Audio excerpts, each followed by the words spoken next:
So now that we know more about the Blessed Mother, her past, her sufferings, and her glories, it will be easier to understand why she has that important role in the world today. She wants all her children to enjoy God's kingdom in heaven, and that is her mission. And we all should have a mission in life. We all should have a sense of purpose for our existence. We just do not live to accumulate more material things and think of the millions we can earn doing this and that kind of a lucrative business.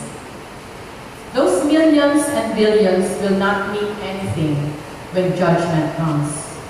Wealth should be used to save souls and help others. Our wealth is really not ours to keep, to share, only for our children, the grandchildren, and the grandchildren, and the grandchildren, so we become greedy. Our Lady is asking us to help her bring back souls to our Creator. There are reasons for the gifts that we have. The gift of talent, the gift of treasure, and the gift of time.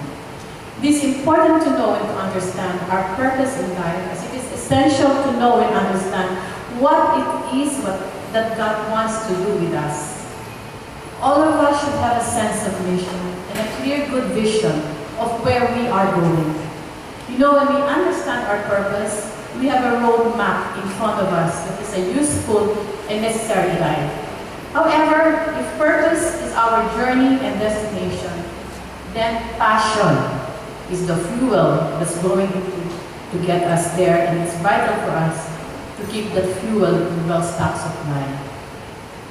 It's all about passion, really. Even projects like this, nobody's asking you to do anything, but it's in your heart. It's the passion to work hard to do the best for what was given to us.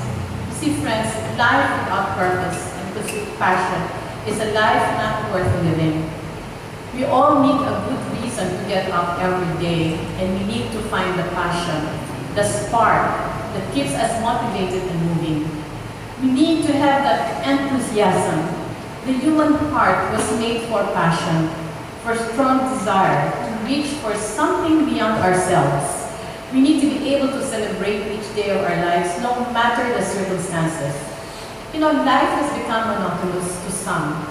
We get up in the morning, take a shower, eat breakfast, ready for work, dress up, go to traffic, and then back, go to work, take care of our children, and back, open our email, go into the internet, Facebook, and then we get ready for sleep. So these are our usual kind of life that we keep. It is one circle. We do the same things over and over again, and we're losing both our passion and our purpose, and we're passing God's time, wasting most of those precious time. As role models, we show our children our kind of busy lifestyle. Fun, fun, fun, but meaningless. Some of us have a busy life without God in our minds. We set aside time for God during Sunday Masses only. Some do not even have time for a Sunday Mass. We remember God for 1 hour in 1 week, and usually these same people, they dream inside the church. They are physically present, but mentally they are somewhere else. People are often so busy.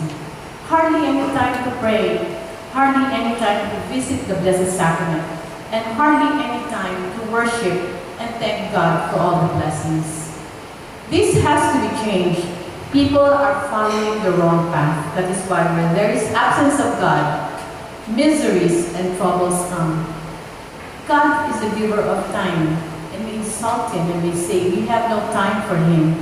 And worse, when we are stingy with our gifts of time, our talent and treasure. Ipinagdadamot mo ang service mo, ipinagdadamot mo ang oras mo. Mahiyain tayo sa Panginoon Diyos. Kasi He gives us the time. He's the giver of time. And we owe Him time. He sees everything we forget, that He knows when we are selfish. He knows when we are greedy, and definitely He knows when we are so indifferent to other people in need. We forget that God is with us all the time. Alam niya lahat na nangyayari sa buhay natin, and He sees our hearts. We get text messages from people who are suffering from depression, We hear of family breakdowns, marital breakups. We hear people getting sick of cancer, having strokes and kidney failures. We hear about people going through dialysis, paralysis, and all kinds of diseases.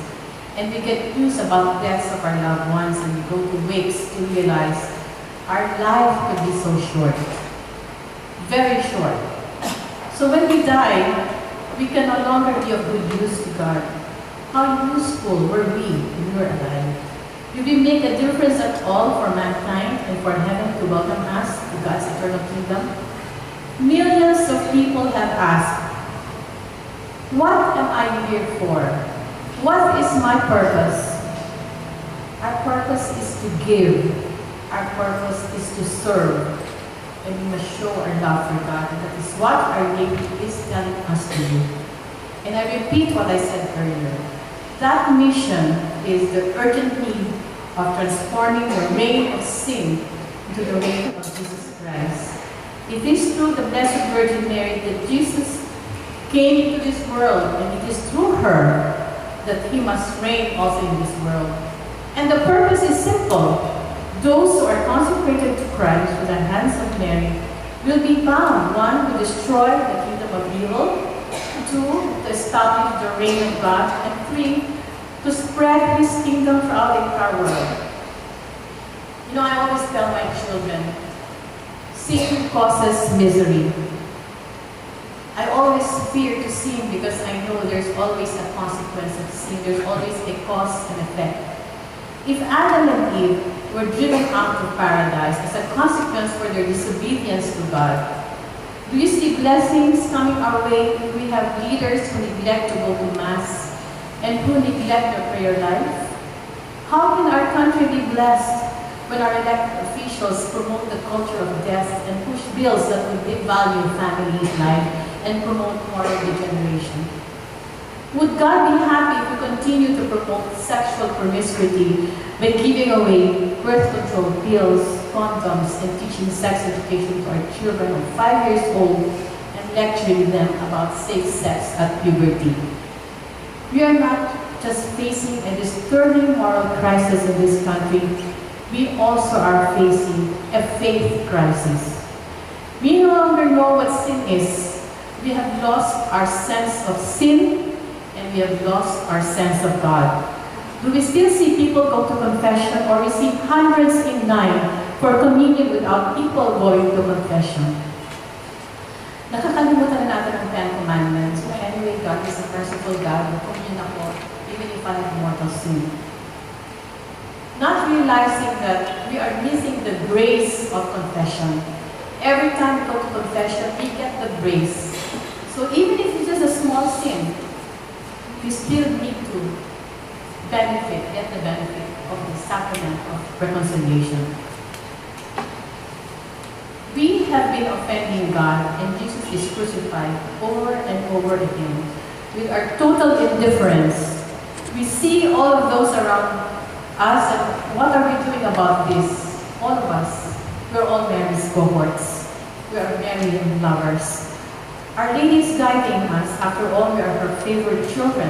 Philippines has been known that mahal tayo ng Panginoon Diyos, and she's there to protect us. But she also wants us to work side by side with her. Are we willing to do that? To work side by side with Our Lady? So, we start with our own families. We start with ourselves. We don't have to go outside and be in one corner of the street and evangelize. What is important is we start with ourselves, and we start today. We start with our families, we start with our friends. If we are followers of the Blessed Mother, we also have to play an active role in evangelization. Our Lady, like the apostles after Christ's ascension, the church must gather in the upper room, together with Mary and the Mother of Jesus, in order to pray for the Spirit and for them to gain strength and courage to carry out the missionary mandate. We, too, like the apostles, need to be transformed and guided by the Spirit. So prayer life is very important. We have to deepen our prayer life if we want to work closely with her.